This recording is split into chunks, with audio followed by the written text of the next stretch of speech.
नमस्कार मित्रांनो, स्वागत आहे तुमचं ज्ञानश्री अकॅडमी आपल्या यूट्यूब चॅनलवर। आज आपण शिकत आहोत इयत्ता 10वीचा इतिहास, त्यातील प्रकरण नंबर 1 भाग 2। भाग 1 मध्ये आपण इतिहास लेखनाची परंपरा व आधुनिक इतिहास लेखन पाहिले।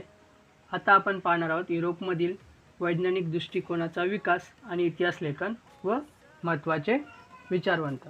त्यातील पहिलं युरोपमधील वैज्ञानिक दृष्टिकोनांचा विकास आणि इतिहास लेखन।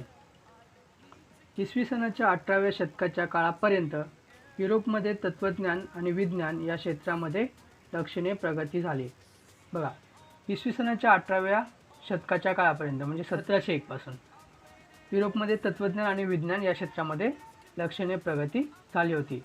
वैज्ञानिक प्रगतीचा उपयोग करून सामाजिक आणि ऐतिहासिक वास्तवांचाही अभ्यास करता येणे शक्य आहे, असा विश्वास विचारवंतांना वाटू लागला होता। मग वैज्ञानिक पद्धतीचा उपयोग करून सामाजिक आणि ऐतिहासिक वास्तवांचाही अभ्यास करता येणे शक्य आहे, असा विश्वास त्या काळातील विचारवंतांना वाटू लागला होता।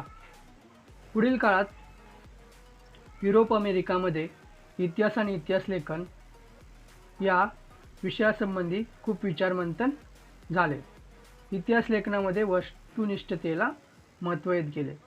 इतिहास लेखनामध्ये वस्तुनिष्ठतेला म्हणजेच सत्यतेला महत्त्व येत गेले। 18व्या शतकाच्या आधी युरोपमधील विद्यापीठांमध्ये सर्वत्र ईश्वरविषयक चर्चा आणि तत्संबंधीचे तत्त्वज्ञान या विषयांनाच अधिक महत्त्व दिले गेले होते।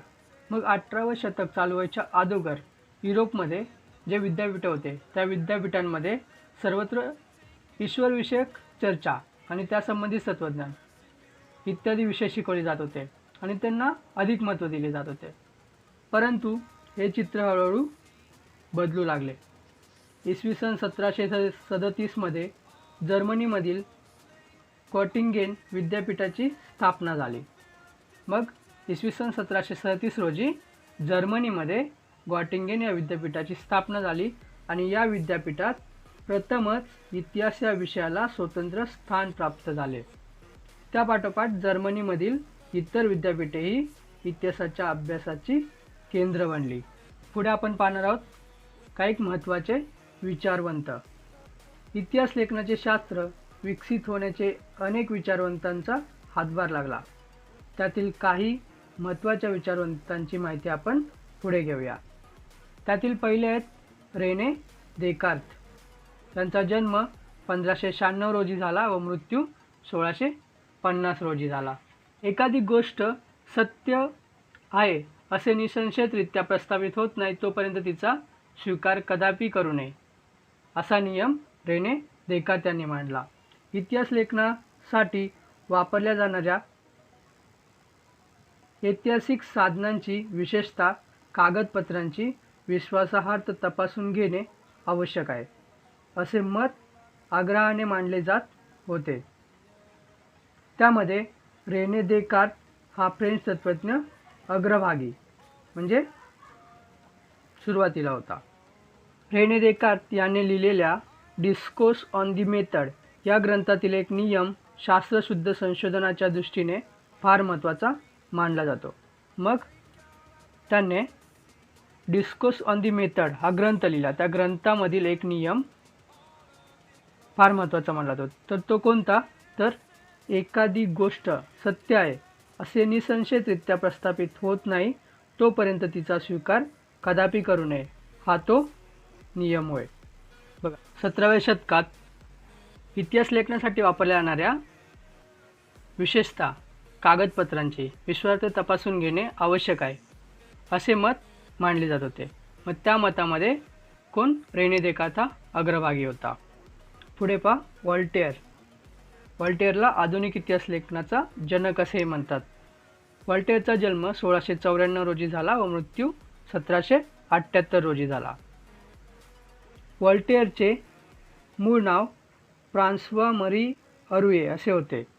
व्हॉल्टेअर या फ्रेंच तत्त्वज्ञानाने इतिहास लेखनासाठी केवळ वस्तुनिष्ठ सत्य आणि घटनांचा कालक्रम एवढ्यावरच लक्ष केंद्रित न करता तत्कालीन समाजाच्या परंपरा, व्यापार, आर्थिक व्यवस्था, शेती इत्यादी गोष्टींचा विचार करणे आवश्यक आहे, असा विचार मांडला. बघा, व्हॉल्टेअरने काय विचार मांडला तर इतिहास लेखनासाठी फक्त वस्तुनिष्ठ सत्य आणि घटनांचा कालकर्म एवढंच महत्त्वाचं नाही, तर त्या काळात होऊन गेलेला समाज, त्यांची परंपरा, व्यापार, आर्थिक व्यवस्था, शेती या गोष्टींचाही विचार करणे आवश्यक आहे, असा विचार मांडला. त्यामुळे इतिहासाची मांडणी करताना मानवी जीवनाचा सर्वांगीण विचार व्हायला हवा, हा विचार पुढे आला. या दृष्टीनेच आपण व्हॉल्टेअरला आधुनिक इतिहास लेखनाचा जनक असे म्हणतो. पुढे पहा, जॉर्ज विल्यम फ्रेडरिक हेगले यांचा जन्म 1770 रोजी झाला व मृत्यू 1831 रोजी झाला. या जर्मन तत्त्वज्ञाने ऐतिहासिक वास्तव तर्कशुद्ध पद्धतीने मांडले गेले पाहिजे यावर भर दिला. इतिहासातील घटनाक्रम प्रगतीचे टप्पे दर्शवणारा असतो. त्याचबरोबर इतिहासाची मांडणी इतिहासकाराला वेळोवेळी उपलब्ध होत असलेल्या पुराव्यांनुसार बदलत जाणे स्वाभाविक असते, असे प्रतिपादन त्याने केले. तर हेगलेने काय सांगितलं, इतिहासाची मांडणी तर्कशुद्ध पद्धतीने केली पाहिजे, तसेच वेळोवेळी उपलब्ध होणाऱ्या पुराव्यानुसार इतिहासात बदल होत गेला पाहिजे, असं मत त्याने मांडलं. त्याच्या विवेचनामुळे इतिहासाच्या अभ्यास पद्धती विज्ञानाच्या पद्धतीपेक्षा वेगळ्या असल्या तरी त्या कमी प्रतीच्या नाहीत, अशी अनेक तत्त्वज्ञानांची खात्री पटली. एन्सायक्लोपीडिया ऑफ फिलॉसॉफिकल सायन्सेस या ग्रंथामध्ये त्याची व्याख्याने आणि लेख यांचे संकलन आहे. हेगलेने लिहिलेले रिझन इन हिस्ट्री हे पुस्तक प्रसिद्ध आहे. हेगलेच्या मते कोणत्याही घटनेचा अर्थ लावण्यासाठी तिची वर्गवारी दोन विरोधी प्रकारात करावी लागते, त्याशिवाय मानवी मनाला त्या घटनांचे आकलन होत नाही. उदाहरणार्थ, खरे खोटे, चांगले वाईट या पद्धतीला द्वंद्ववाद असे म्हटले जाते. बघा, कुठलीही गोष्टीची सत्यता पडताळून पाहिजे असेल तर तिला दोन्ही बाजूनी बघितलं जातं. एक म्हणजे खरे वाईट, खरे खोटे किंवा चांगले वाईट. मग ही जी पद्धत आहे, मग अशा प्रकारे अभ्यास करून तिचा जो सारांश काढला जातो आणि त्याचे आकलन केले जाते, ह्या पद्धतीलाच काय म्हणतो आपण, द्वंद्ववाद पद्धत. या पद्धतीने प्रथम एक सिद्धांत मांडला जातो, त्यानंतर त्या सिद्धांताला छेद देणारा प्रतिसिद्धांत मांडला जातो. त्या दोन्ही सिद्धांताच्या तर्काधिष्ठित उपभवानंतर त्या दोघांचा सार ज्यात सामावला आहे अशा सिद्धांताची समन्वयात्मक मांडणी केली जाते. म्हणजे प्रथम एक सिद्धांत मांडला जातो आणि त्या सिद्धांताला छेद देईल असा दुसरा सिद्धांत मांडला जातो आणि त्या दोघांचा अभ्यास करून एक सारांश काढला जातो आणि त्या सारांशाचं आकलन करून इतिहास लिहिला जातो. या पद्धतीला द्वंद्ववाद पद्धत असे म्हणतात. लिओपोल्ड व्हॅन रांके जन्म 1795, मृत्यू 1886. 19व्या शतकातील इतिहास लेखनाच्या पद्धतीवर प्रामुख्याने बर्लिन विद्यापीठातील लिओपोल्ड व्हॅन रांके यांच्या विचारांचा प्रभाव होता.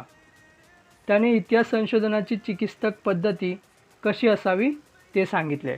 रांकेने काय सांगितले तर इतिहास संशोधनाची चिकित्सक पद्धती कशी असावी. मूळ दस्तऐवजांच्या आधारे प्राप्त झालेली माहिती ही सर्वाधिक महत्त्वाची आहे यावर त्याने भर दिला. म्हणजे मूळ दस्तऐवज आहेत त्यातून जी माहिती मिळाली तीच जास्त महत्त्वाची आहे यावर रांकेने भर दिला. तसेच ऐतिहासिक घटनांशी संबंधित असलेल्या सर्व प्रकारची कागदपत्रे आणि दस्तऐवज यांचा कसून शोध घेणे अत्यंत महत्त्वाचे असल्याने त्याने सांगितले. अशा पद्धतीने ऐतिहासिक सत्यापर्यंत पोहोचता येणे शक्य आहे असा विश्वास त्याने व्यक्त केला. इतिहास लेखनातील काल्पनिकतेवर त्याने टीका केली. म्हणजे इतिहास हा कल्पनांवर आधारला नाही तर वास्तवावर आधारला आहे असं रांकेचं मत होतं. त्याने जागतिक इतिहासाच्या मांडणीवर भर दिला. The theory and practice of history आणि the secret of world history या ग्रंथामध्ये त्याच्या विविध लेखांचे संकलन आहे. कार्ल मार्क्स 1818 जन्म 1883 मृत्यू. 19व्या शतकाच्या उत्तरार्ध कार्ल मार्क्स याने मांडलेला सिद्धांतामुळे इतिहासाच्या दृष्टिकोनात महत्त्वाचा बदल घडवून आणणारी वैचारिक प्रणाली अस्तित्वात आली. इतिहास हा अमूर्त कल्पनांचा नसून जिवंत माणसांचा असतो. माणसामधील नातेसंबंध, त्यांच्या मूलभूत गरजा भागवण्यासाठी उपलब्ध असलेल्या उत्पादन साधनांच्या स्वरूपावर व मालकीवर अवलंबून असतात. बघा, कार्ल मार्क्सने काय सांगितलं तर इतिहास हा अमूर्त कल्पनांचा नसून जिवंत माणसांचा असतो. आता माणसामधील नातेसंबंध आणि त्यांच्या मूलभूत गरजा भागवण्यासाठी उपलब्ध असलेले उत्पादन साधनांच्या स्वरूपावर व मालकीवर अवलंबून असतात. समाजातील वेगवेगळ्या घटकांना ही साधने समप्रमाणात उपलब्ध होत नाहीत. त्यातून समाजाची वर्गवार आधारित विषम विभागणी होऊन वर्गसंघर्ष निर्माण होतो.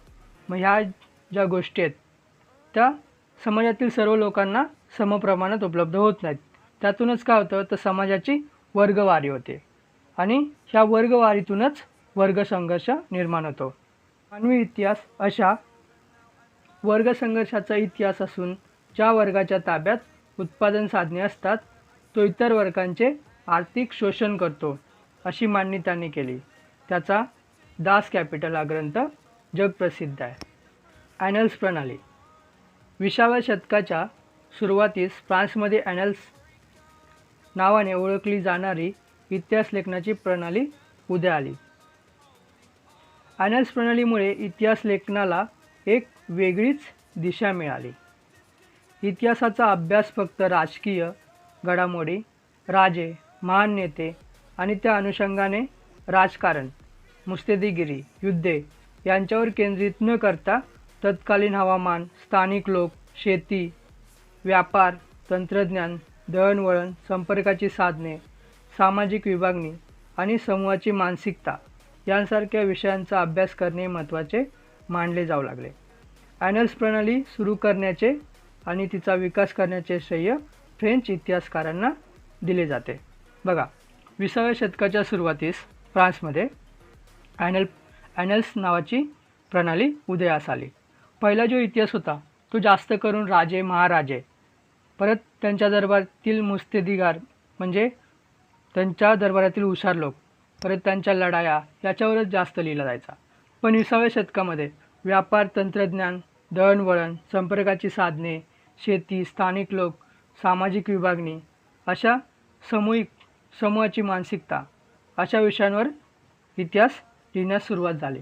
मग त्या प्रणालीला ॲनल्स प्रणाली असे म्हणतात. स्त्रीवादी इतिहास लेखन.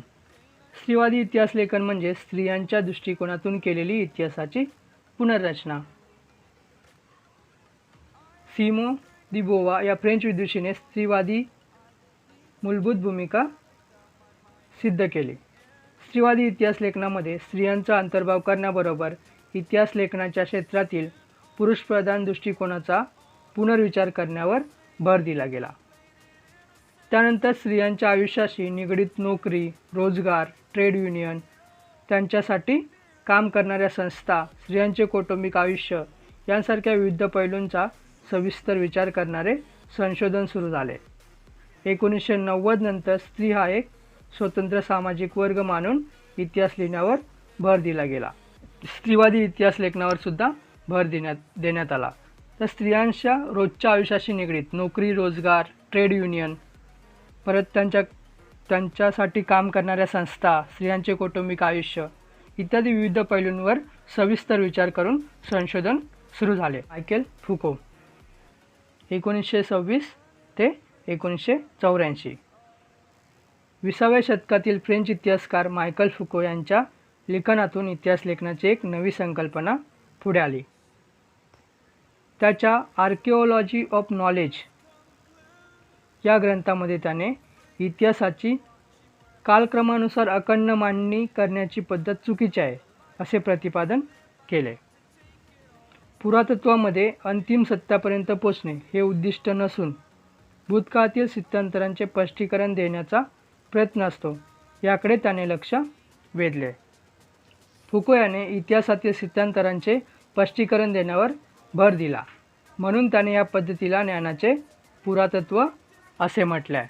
बघा, 20व्या शतकातील फ्रेंच इतिहासकार मायकल फुको याने त्याचा आर्किओलॉजी ऑफ नॉलेज या ग्रंथामध्ये इतिहासाची कालक्रमानुसार अखंड मांडणी करण्याची पद्धत चुकीची आहे असे सांगितले आणि पुरातत्वामध्ये अंतिम सत्यापर्यंत पोहोचणे हे उद्दिष्ट नसून भूतकाळातील स्थित्यंतरांचे स्पष्टीकरण देण्याचा प्रयत्न असते याकडे त्याने लक्ष वेधले. इतिहासकारांनी पूर्वी विचारात न घेतलेल्या मनोविकृती, वैद्यकशास्त्र, तुरुंग व्यवस्था यांसारख्या विषयांचा त्याने इतिहासाच्या दृष्टीतून विचार केला. आधुनिक इतिहास लेखनाची व्याप्ती अशा रीतीने सतत विस्तारात गेली. साहित्य, स्थापत्य, शिल्पकला, चित्रकला, संगीतकला, नृत्यकला, नाट्यकला, चित्रपट निर्मिती, दूरदर्शन यांसारख्या विविध विषयांचे स्वतंत्र इतिहास लिहिले जाऊ लागले आणि तेच आपल्याला पुढील पाठात पाहिजेत. इथे आपला पाठ संपलेला आहे. व्हिडिओ शेवटपर्यंत बघितल्याबद्दल धन्यवाद. जर तुम्हाला व्हिडिओ आवडला असेल तर लाईक करा, शेअर करा, सबस्क्राईब करा. तसेच खाली दिलेले घंटीचे बटन दाबायला विसरू नका, जेणेकरून आमचे व्हिडिओ तुमच्यापर्यंत पोहोचतील सर्वात आधी. धन्यवाद.